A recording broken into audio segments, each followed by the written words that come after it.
शांति। आज 5 मई 2024 के अव्यक्त बाप दादा के अव्यक्त मधुर महावाक्य सुनेंगे। ये अव्यक्त मधुर महावाक्य अव्यक्त बाप दादा ने 15 नवंबर 1999 को सुनाए थे। आज की मुरली का टाइटल है बाप समान बनने का सहज पुरुषार्थ, आज्ञाकारी बनो। आज बाप दादा अपने होली हंस मंडली को देख रहे हैं। हर एक बच्चा होली हंस है। सदा मन में ज्ञान रत्नों का मनन करते रहते हैं।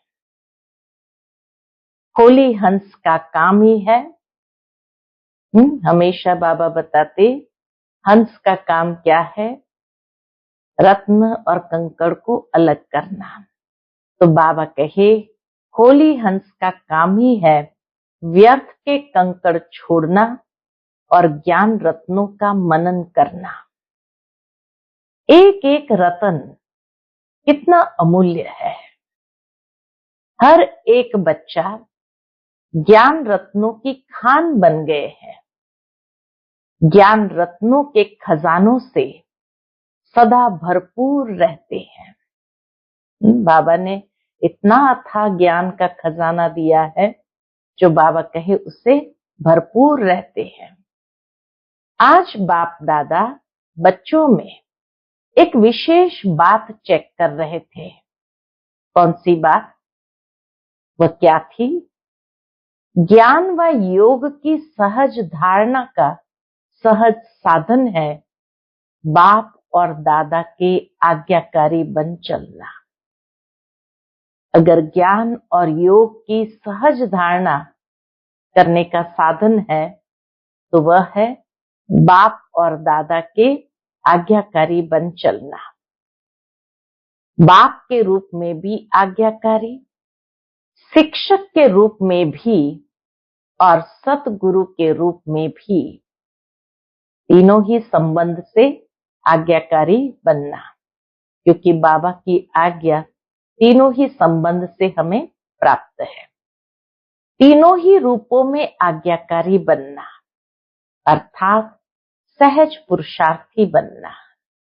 इससे अधिक सहज पुरुषार्थ और कोई हो नहीं सकता। जो आज्ञा है, जी हजूर, सर माथे करते हुए चलना। तो बाबा कहे सहज पुरुषार्थी बनना, क्योंकि तीनों ही रूपों से बच्चों को आज्ञा मिली है। अमृत वेले से लेकर रात तक हर समय हर कर्तव्य की आज्ञा मिली हुई है। आज्ञा के प्रमाण चलते रहे तो किसी भी प्रकार की मेहनत व मुश्किल अनुभव नहीं होगी। हर समय के मनसा, संकल्प, वाणी और कर्म, हर समय मनसा, संकल्प, वाणी और कर्म, तीनों ही प्रकार की आज्ञा स्पष्ट मिली हुई है। सोचने की भी आवश्यकता नहीं है कि ये करे या ना करे, ये रॉन्ग है या राइट है। सोचने की भी मेहनत नहीं है। परमात्मा आज्ञा है ही सदा श्रेष्ठ। परमात्मा आज्ञा है ही सदा श्रेष्ठ। तो सभी कुमार जो भी आए, उस समय विशेष परम आदरणीय प्रकाशमणि दादी जी ने सारे भारत भर के कुमारों को आमंत्रित किया था बाबा से मिलन मनाने के लिए।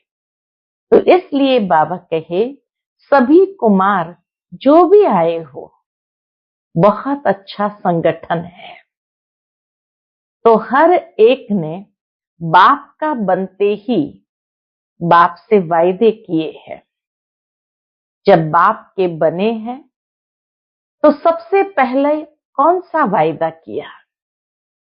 बाबा स्मृति दिलाते हैं कि बाप का बनते ही कौन सा वायदा किया कि बाबा तन मन धन जो भी है, कुमारों के पास धन तो ज्यादा होता नहीं, फिर भी जो है सब आपका है।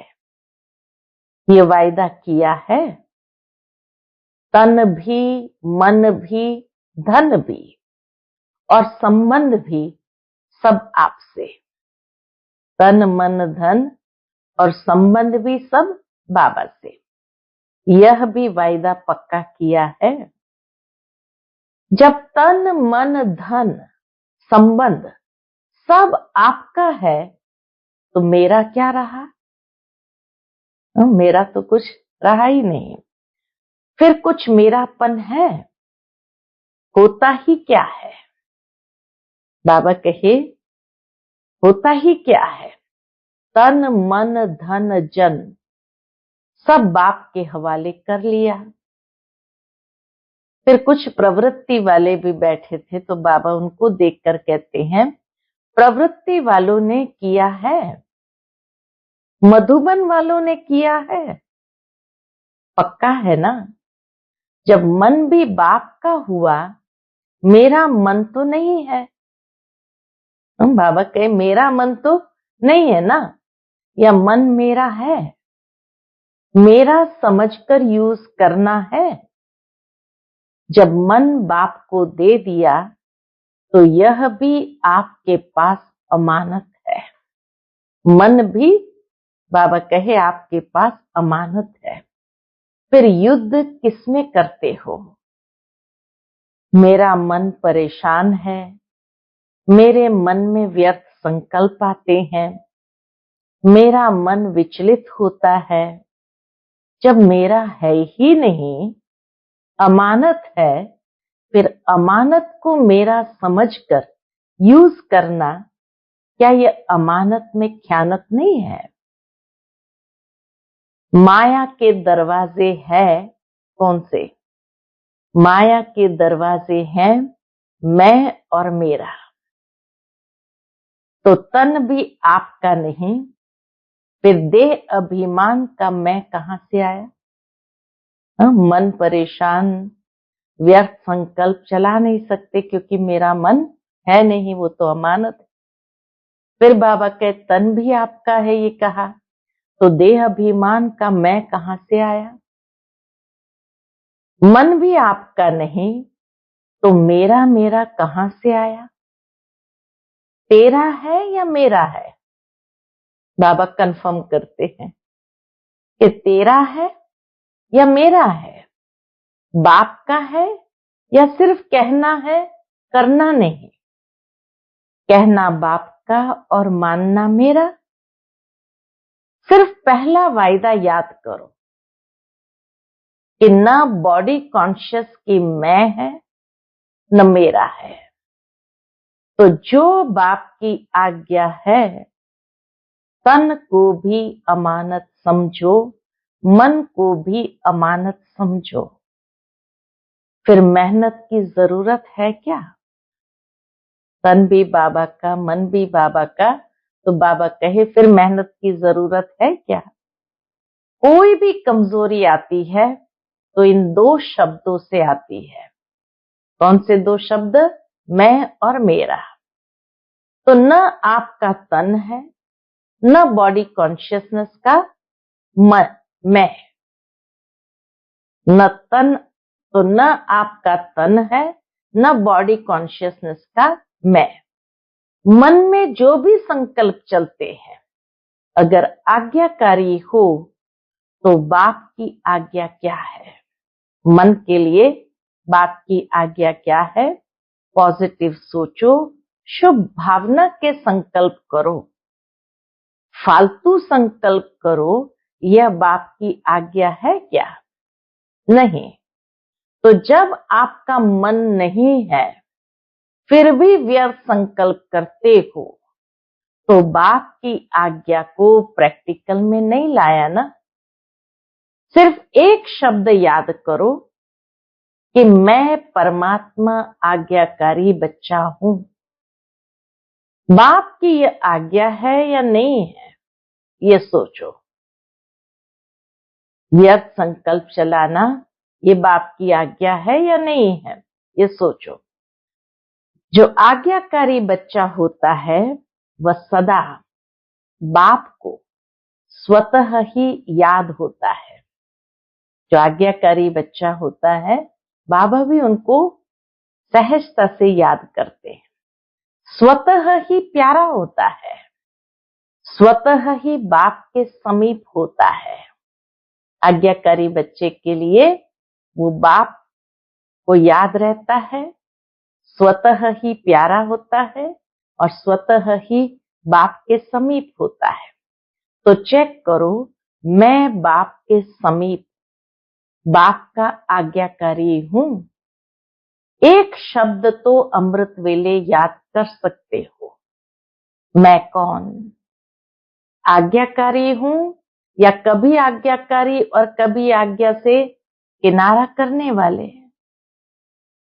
बाप दादा सदा कहते हैं कि किसी भी रूप में अगर एक बाबा का संबंध ही याद रहे, दिल से निकले बाबा, तो समीपता का अनुभव करेंगे। पहले भी बाबा ने ये बात कही थी कि जब दिल से निकलता है मैं बाबा का, बाबा मेरा, तो समीपता का अनुभव करेंगे। मंत्र मुआफिक नहीं कहो बाबा बाबा, वह राम राम कहते हैं, आप बाबा बाबा कहते हैं, लेकिन दिल से निकले बाबा तो समीपता का अनुभव होगा। हर कर्म करने के पहले चेक करो कि मन के लिए, तन के लिए या धन के लिए बाबा की आज्ञा क्या है। कुमारों के पास चाहे कितना भी थोड़ा सा धन है, लेकिन जैसे बाप ने आज्ञा दी है कि धन का पोता मेल किस प्रकार से रखो, वैसे रखा है, या जैसे आता वैसे चलाते। हर एक कुमार को धन का भी पोता मेल रखना चाहिए। धन को कहां और कैसे यूज करना है, मन को भी कहां और कैसे यूज करना है, तन को भी कहां लगाना है, यह सब पोतामिल होना चाहिए। तन मन धन तीनों के लिए पोतामिल होना चाहिए। आप दादियां जब धारणा की क्लास कराती है तो समझाती है ना कि धन को कैसे यूज करो, क्या पोतामिल रखो।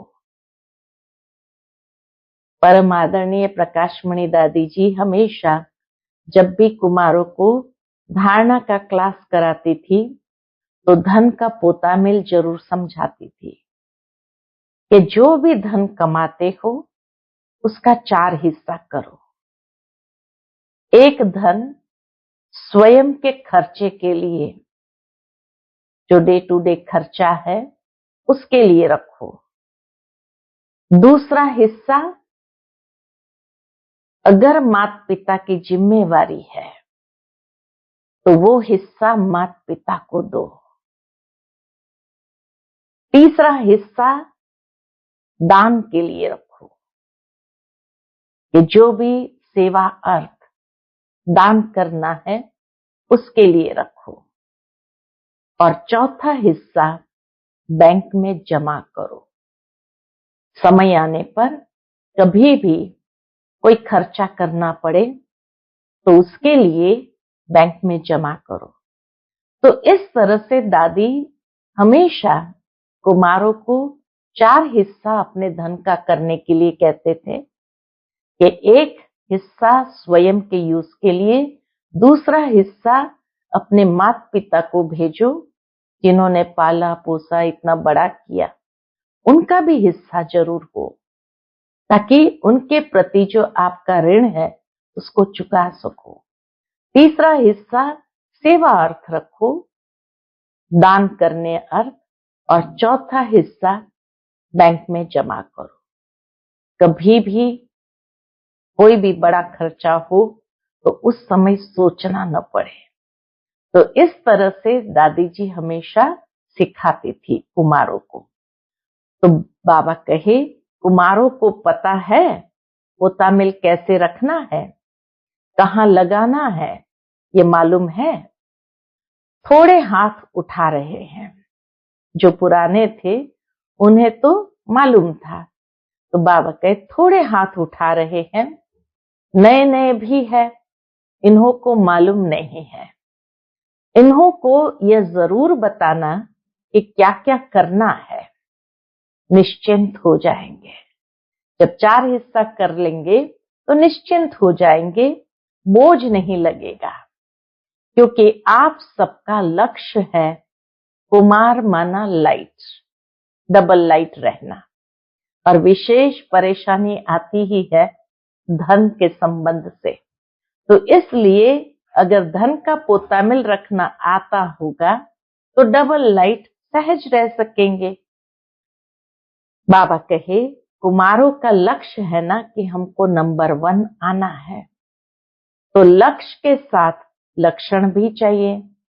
लक्ष्य बहुत ऊंचा हो और लक्षण नहीं हो तो लक्ष्य तक पहुंचना मुश्किल है। इसलिए जो बाप की आज्ञा है उसको सदा बुद्धि में रख फिर कार्य में आओ। बाप दादा ने पहले भी समझाया है कि ब्राह्मण जीवन के मुख्य खजाने हैं संकल्प, समय और श्वास। ब्राह्मण जीवन का ये महत्वपूर्ण खजाना संकल्प, समय और श्वास। आपके श्वास भी बहुत अमूल्य है। एक श्वास भी कॉमन नहीं है। बाबा कहे एक श्वास भी कॉमन नहीं हो, अर्थात व्यर्थ नहीं हो। भक्ति में कहते हैं श्वासों श्वास अपने इष्ट को याद करो। श्वास भी व्यर्थ नहीं जाए। ज्ञान का खजाना, शक्तियों का खजाना ये तो है ही, लेकिन मुख्य ये 3 खजाने संकल्प, समय और श्वास आज्ञा प्रमाण सफल होते हैं। ये देखो, ये तीनों के प्रति जो आज्ञा है बाबा की कि न संकल्प को व्यर्थ जाने देना है, न समय को वेस्ट करना है और न श्वासों को वेस्ट करना है, तो क्या आज्ञा प्रमाण सफल होते हैं? व्यर्थ तो नहीं जाते, क्योंकि व्यर्थ जाने से जमा नहीं होता और जमा का खाता इस संगम पर ही जमा करना है। चाहे सतयुग त्रेता में श्रेष्ठ पद प्राप्त करना है, चाहे द्वापर कलयुग में पूज्य पद पाना है, लेकिन दोनों का जमा इस संगम पर ही करना है।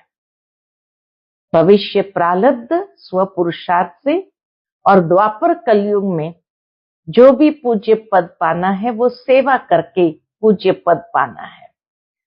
तो इसलिए दोनों का जमा इस संगम पर करना है। इस हिसाब से सोचो कि संगम समय की जीवन के छोटे से जन्म के संकल्प, समय, श्वास कितने अमूल्य है। इसमें अलबेला नहीं बनना। जैसा आया वैसा दिन बीत गया। दिन बीता नहीं, लेकिन एक दिन में बहुत बहुत गंवाया। जब भी कोई फालतू संकल्प, फालतू समय जाता है तो ऐसे नहीं समझो चलो 15 मिनट गया, बचाओ। बाबा कहे जब भी कोई फालतू संकल्प, फालतू समय जाता है तो ऐसे नहीं समझो चलो 5 मिनट गया, बचाओ। समय अनुसार देखो प्रकृति अपने कार्य में कितनी तीव्र है। प्रकृति ने अपना कार्य इतना तीव्र गति से आरंभ कर दिया है। कुछ न कुछ खेल दिखाती रहती है, कहां न कहां खेल दिखाती रहती है, लेकिन प्रकृति पति ब्राह्मण बच्चों का खेल एक ही है। कौन सा? उड़ती कला का। तो प्रकृति तो खेल दिखाती है, लेकिन ब्राह्मण अपने उड़ती कला का खेल दिखा रहे हो? पूछते बाबा। तो कोई बच्चे ने बाप दादा को उड़ीसा के समुद्री तूफान की रिजल्ट लिख करके दी, यह हुआ, यह हुआ, तो वह प्रकृति का खेल तो देख लिया, लेकिन बाप दादा पूछते हैं कि आप लोगों ने सिर्फ प्रकृति का खेल देखा या अपने उड़ती कला के खेल में बिजी रहे, या सिर्फ समाचार सुनते रहे। समाचार तो सब सुनना भी पड़ता है, परंतु जितना समाचार सुनने में इंटरेस्ट रहता है, उतना ही अपनी उड़ती कला की बाजी में रहने का इंटरेस्ट रहा? पूछते बाबा। कई बच्चे गुप्त योगी भी है। ऐसे गुप्त योगी बच्चों को बाप दादा की मदद भी बहुत मिली है, और ऐसे बच्चे स्वयं भी अचल साक्षी रहे। तो बाबा ने देखा कई बच्चे गुप्त योगी भी है। ऐसे गुप्त योगी बच्चों को बाप दादा की मदद भी बहुत मिली, और ऐसे बच्चे स्वयं भी अचल साक्षी रहे। ये बाबा ने देखा, और वायुमंडल में भी समय पर सहयोग दिया। जैसे कौन सा सहयोग दिया? तो जैसे स्थूल सहयोग देने वाले, चाहे गवर्नमेंट, चाहे आसपास के लोग सहयोग देने के लिए तैयार हो जाते हैं, ऐसे ब्राह्मण आत्माओं ने भी अपना सहयोग, कौन सा?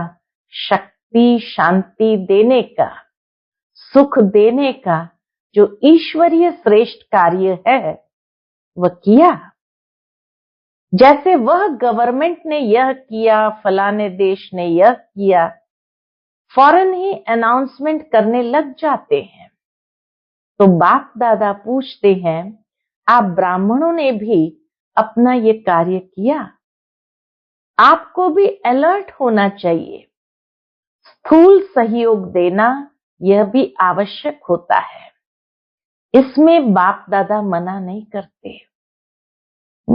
बाबा ने कभी नहीं कहा कि आप स्थूल सहयोग नहीं दो, लेकिन जो ब्राह्मण आत्माओं का विशेष कार्य है, जो और कोई सहयोग नहीं दे सकता, ऐसा सहयोग शक्ति शांति सुख देने का, ऐसा सहयोग अलर्ट होकर आपने दिया, देना है ना? या सिर्फ उन्हों को वस्त्र चाहिए, अनाज चाहिए, ये स्थूल सहयोग था।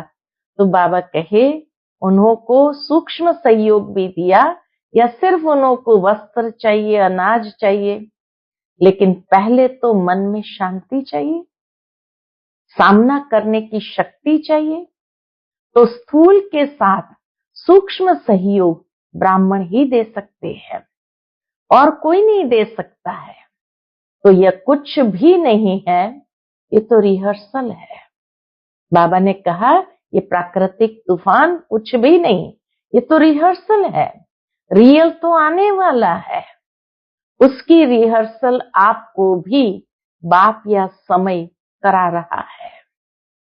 तो जो शक्तियां, जो खजाने आपके पास है, उसको समय पर यूज करना आता है। कुमार क्या करेंगे? शक्तियां जमा है, शांति जमा है, यूज करना आता है। हाथ तो बहुत अच्छा उठाते हैं, अभी प्रैक्टिकल में दिखाना, साक्षी होकर देखना भी है, सुनना भी है, और सहयोग देना भी है। तीनों कार्य करना है।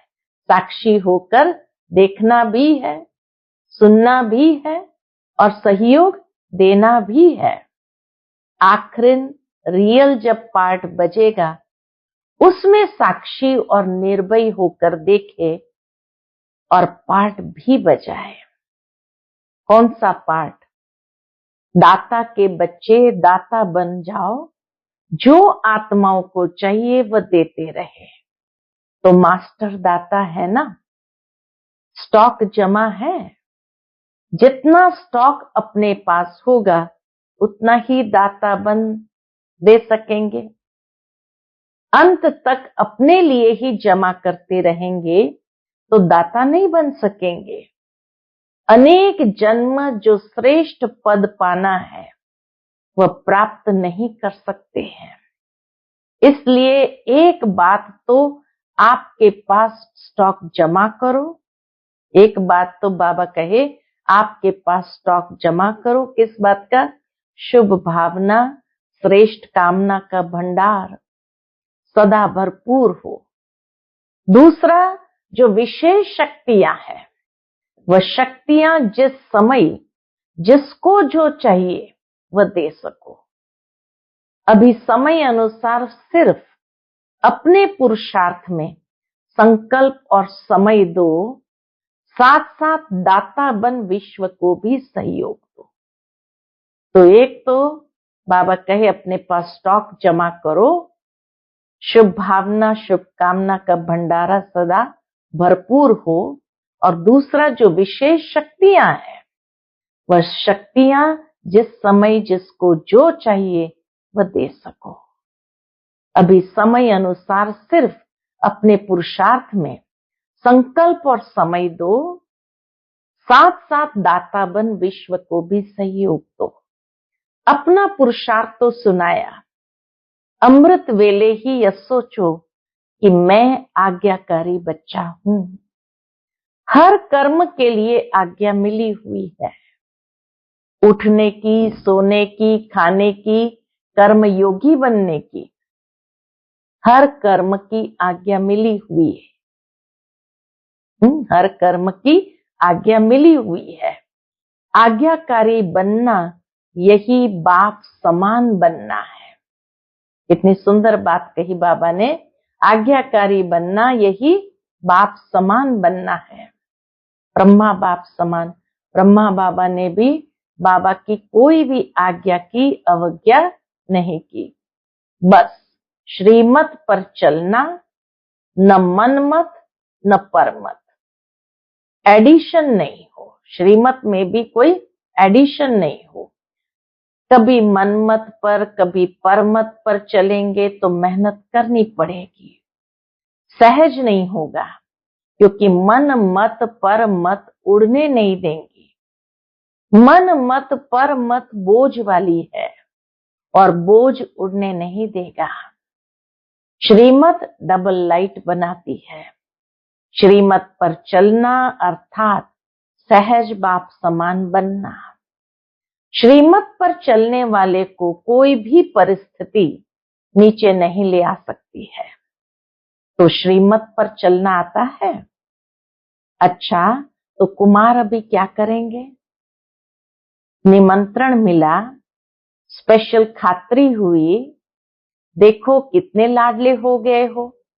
दादी जी ने स्पेशल निमंत्रण दिया, खात्री हुई, तो देखो कितने लाडले हो गए हो। तो अभी आगे क्या करेंगे?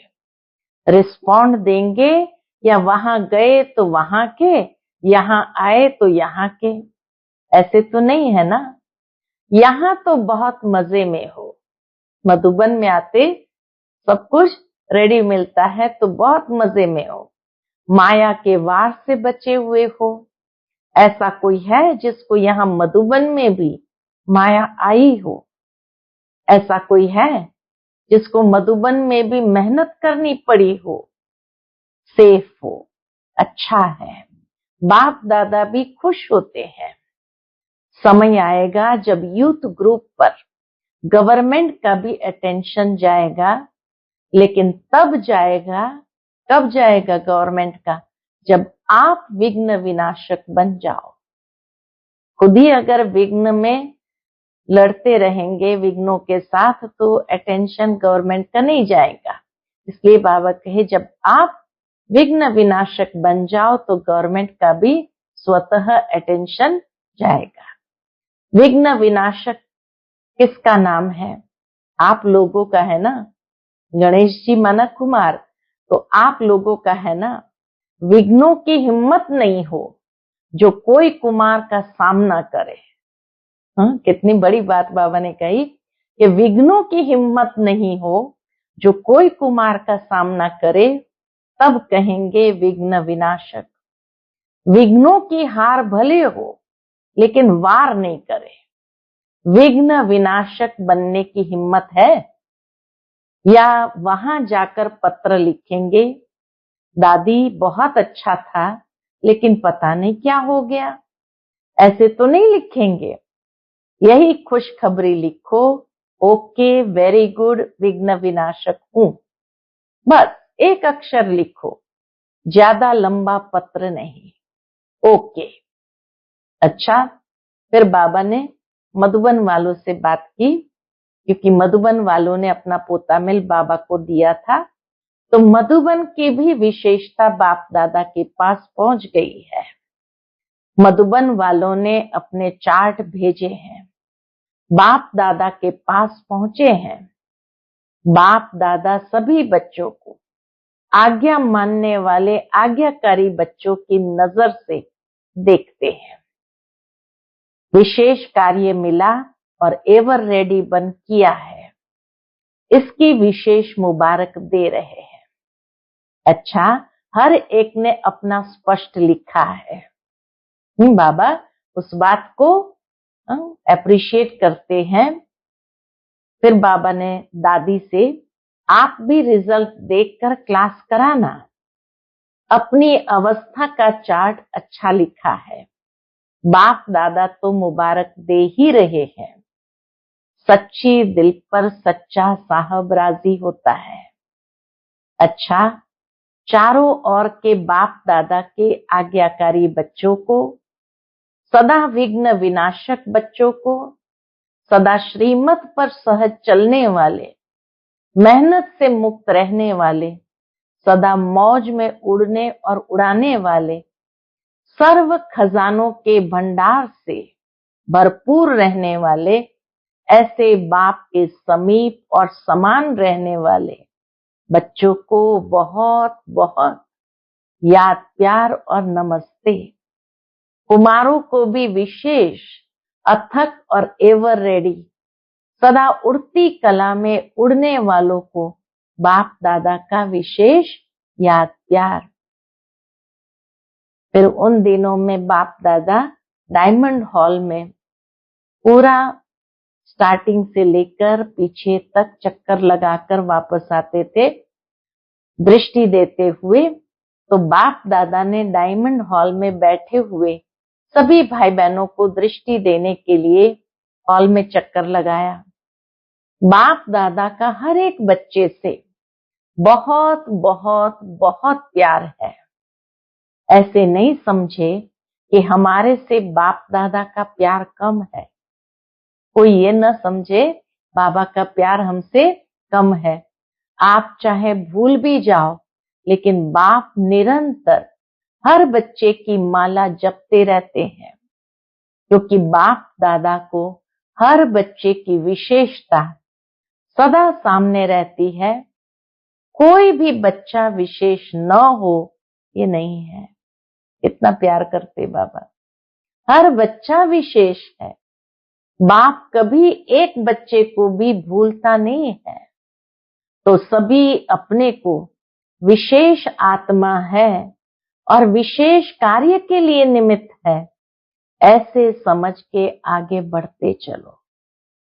अच्छा, हम सभी मीठे मीठे रूहानी बच्चों की रूहानी माता पिता बाप दादा से याद, प्यार, गुड मॉर्निंग और नमस्ते।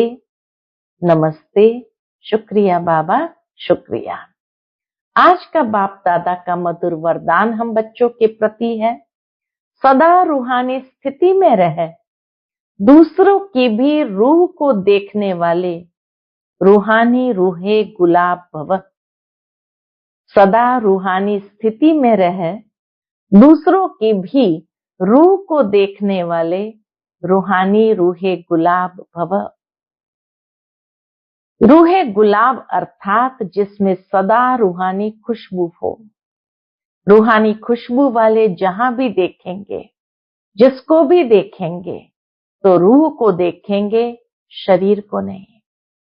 तो स्वयं भी सदा रूहानी स्थिति में रहो और दूसरों की भी रूह को देखो, जैसे बाप ऊंचे से ऊंचा है, ऐसे उसका बगीचा भी ऊंचे से ऊंचा है।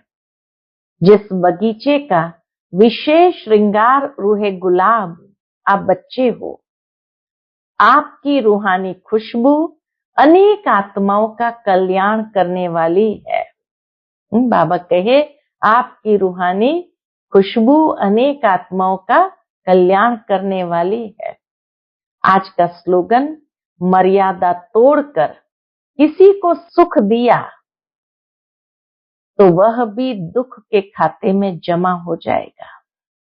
मर्यादा तोड़कर किसी को सुख दिया तो वह भी दुख के खाते में जमा हो जाएगा। भावार्थ ये कि हर एक के प्रति जरूर ये शुभ भावना, शुभकामना हो कि हम मदद करें, लेकिन बाबा कहे अपनी मर्यादा के अंदर रह करके मदद करो। ये नहीं मर्यादा को लांग कर किसी को मदद करने की भावना से जाओ और फिर चारों ओर बदनामी हो जाए। तो इसीलिए मर्यादा में रह करके किसी को भी आप मदद करो। अच्छा, ओम शांति।